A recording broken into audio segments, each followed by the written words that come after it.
Welcome to part 2 training. Let's pick up where we left off. Okay, so as we were saying, we're kind of going over from F to G1 to G2. We're in actual results obtained and we're reporting our results. I went ahead and finished this last part with method 3, photos of the lab. That's some good evidence. They can't defeat it, right? So let's take a look. We have 10 photos we put under anticipated results that we're going to supply 10 photos of the virtual lab housing 25 virtual stations. Notice how I tied it back to the stations. So we actually produced 20 photos. What are you submitting? 20 photos of the virtual lab housing 15 virtual stations. So we get to H1 up here, also under tab 2 and 3. Well, and again, it just varies when you have to report it within that frame. So they're asking you, compare columns G1, this one, to G2. You said that you were going to order 25 virtual headsets. Then compare G1 to G2. What did you actually, did you achieve the outcome or not? You said you were going to order 25. You're reporting that you ordered 15. So was the goal met? No. And that's okay. Remember, it can take divisions up to 3 years to achieve an outcome. But what we're more interested in is what progress has been made. What we don't want to see is this. That would be terrible. So this one is saying that we can see there's progress being made, but ultimately the goal has not been reached yet. So you go to this next one. Okay, we said 25 computers, 15 were ordered. That hasn't been reached. We said 10 photos of the lab. We have achieved the photos, but we don't have enough stations. So we can give ourselves credit. Yeah, I did do the photos of the, technically, yeah, we don't have the 25. So wait, 10 photos of the 25. So we're going to have to say no. And the reason why we're going to say no is because this one included the 25 stations. You see that? I was thinking initially we had met the 10. We met half of it, but not the second half. You see that? So we're at 20 up here, but only 15 stations. So none of the outcomes have been reached at this point. And like I said, planning is not a litmus test. It's not a report card, but we want to show progress. And we can demonstrate progress, and we'll have time to talk about that progress. Okay, let's take a look. Now we're going to go down to H2, achievement of the outcome. So they're saying, okay, there's a way to measure this. Under H1, again, you have to read. Was the unit outcome ultimately achieved? In order to mark this unit outcome as being achieved, you must have reached all your goals set under G1. Well, here's G1, and you know we didn't reach them. And so let's see what it says here.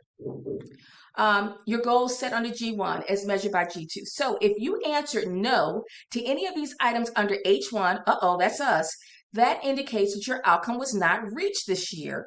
And an action plan must be submitted. Oh my goodness. Okay, that's all right. So we identify, they're asking us, did you achieve the outcome or not? And so we're saying it was not achieved. Don't pick the wrong one. It was not achieved. Now notice what it says. Even if we had reached 2 out of 3 of these, it doesn't matter. It clearly states that all must be reached. All must be reached. So we would have had to say yes, yes, and yes in order for us to say yes right here. So even if one of the things was not achieved, you cannot say it was achieved. So here we go. It's not achieved. Then we still have to upload our data because remember, we did report results. So when you wrote down that you had 15 virtual sets and you were going to use an invoice to demonstrate that you actually had those, and you had 15 computers and desks, and you were going to do an invoice and photos. So you're going to have to follow in that order. Notice it says upload the evidence for results number 1, results number 2, and results 3. The method 1, method 2, and method 3. So if you notice up here, method 1, method 2, method 3. So under evidence, the first piece of evidence is that you're going to upload the POs for the headsets. Method number 2, upload the POs for the computers and the desk chairs. Method number 3, you're following me, upload the photos. So the photos will go here, the virtual headsets go here, and the computer chairs and everything, they go here, right, for 2. So you're going to upload that evidence. Make sure it's a PDF. Have everything together. It should be one file for each. You're not uploading 12 files. If you have 12 files, it better be one PDF. It's one PDF for each one. One PDF for each. Okay, then we can go to section J. Remember, and I want you to notice something, because we selected section J, because we selected not achieved, this popped up. I want to show you something. Had you selected that the outcome was achieved, watch this. Voila, goal achieved. It changes. I love this form. But because you selected not achieve, your action plan requirement will pop up. See that? I love that. So again, read the directions. Now, let me tell you what happens here. The number one thing that happens in hearings, when you come to the hearing at the end of the year, you had an action plan. Don't turn an action plan that looks something like this.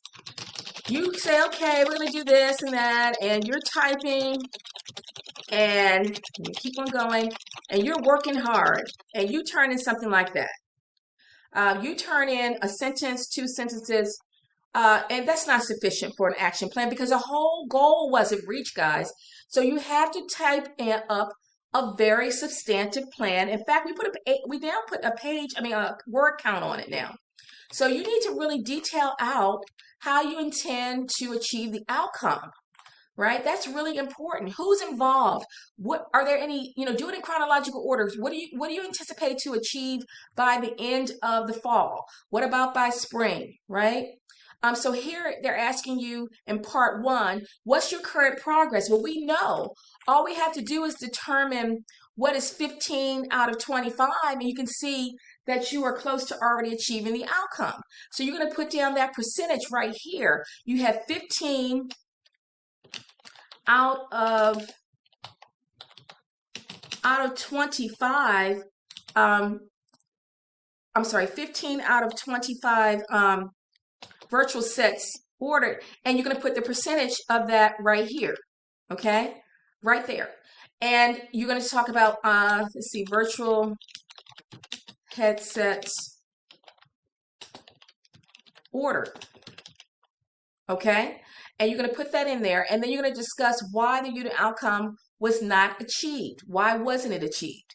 You could just say, hey, it was a budget issue, that we knew it wasn't going to be achieved because we did meet with our dean, and the dean got us half of the money for this year, but he or she has guaranteed us half of the money coming up this year. So it could be a budget issue, right? Because you did make progress. And this is where you can talk about that you made progress. You don't just lay down. You say, hey, we made a lot of progress. We negotiated. We got a certain amount of money. We got 25,000. We need another 25,000. We can talk about that we got the 15 computers in and what we plan to do and how we plan to achieve this outcome. So you're explaining all that. And then you talk about when are you anticipating, when will you get this done? And so you can just put in the clock and say, okay, I think we'll be finished by March of the following year. And so you just put the end of March, and there you go.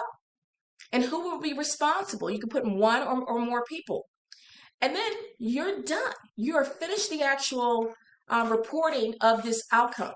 And remember, you'll report all of this. The final version of this, as you can see, will be submitted. And this is what the hearing committee will be evaluating you on, right? And so let me show you how to save. So we're going to go ahead and save this document. And by the way, you can save at any time. You can save and also continue. That's one thing I forgot to do or I neglected to do. As you're working on this, if you're nervous like me, I don't know about you, but I don't like doing work and then I lose it. And anything could happen. A shortage could come. Anything could happen. The computer could go off. So while you're working, remember, you could always come down, scroll, and hit Save Progress at any time and hit Continue. So as long as you're hitting Continue, it'll take you back to the document and you can keep on working. But now I want to save it. And okay, let's pretend that I'm at tab 1. I just finished. All this other stuff isn't here. I'm just doing tab 1. So I finished tab 1. I went ahead and saved it, but I'm actually going to log off. That means I'm done. I'll come back at tab 2 and tab 3 at another time. So how do I go back to my draft document? So I'm going to go back to Lawson's website, as we did before. And this time what I'm going to do, let's see if I have my document here. Remember, you want to go to Faculty and Staff Resources. And remember what I told you before when we first started. I said scroll to the bottom to secure your drafts, remember? So I click on Your Drafts, sign in, and now it takes me to a whole different page. It doesn't take me to the form because I'm in my drafts. So in order to go to drafts, I'm going to click on My Forms over here on the top right. You see it? My Forms, Pending Draft Forms. My Forms, Pending Draft Forms. And it's going to show me all of my drafts. And you can see this is the draft that I was just building I'm building it right now. Here's today's date, time I recorded this video. And then I'm going to go over here to action. Do not go to PDF and HTML. People are doing that and it's a mistake. This is just if you wanted to view your document. You don't want to view it. You want to see it and edit it, right? So go to action and then click on, and you got it, complete form. And so see, it's going to take me back to my actual document. And I can do updates, I can do changes, I can tweak. And this is when you're going to actually come in and do your actual results, G1, H1, all the tab 2 and tab 3 items are now going to be done. Attach my documents. Hopefully I won't have an action plan, but if I do, I'm good with it. We'll fill it out. And then I'm done. So that's how you actually gain access to your drafts. And that's why we absolutely love this product. So you finish that, you hit save, and the minute you hit log out, we can see everything that you've done. Well, you've made it through part 1 and part 2 of training.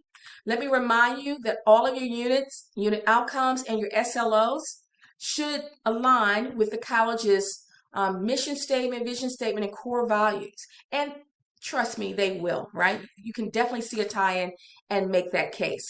Well, thank you. On behalf of CTEL, we hope this has helped you. Remember, at any time, if you need help through the strategic planning process, please reach out to CTEL. We're here to help.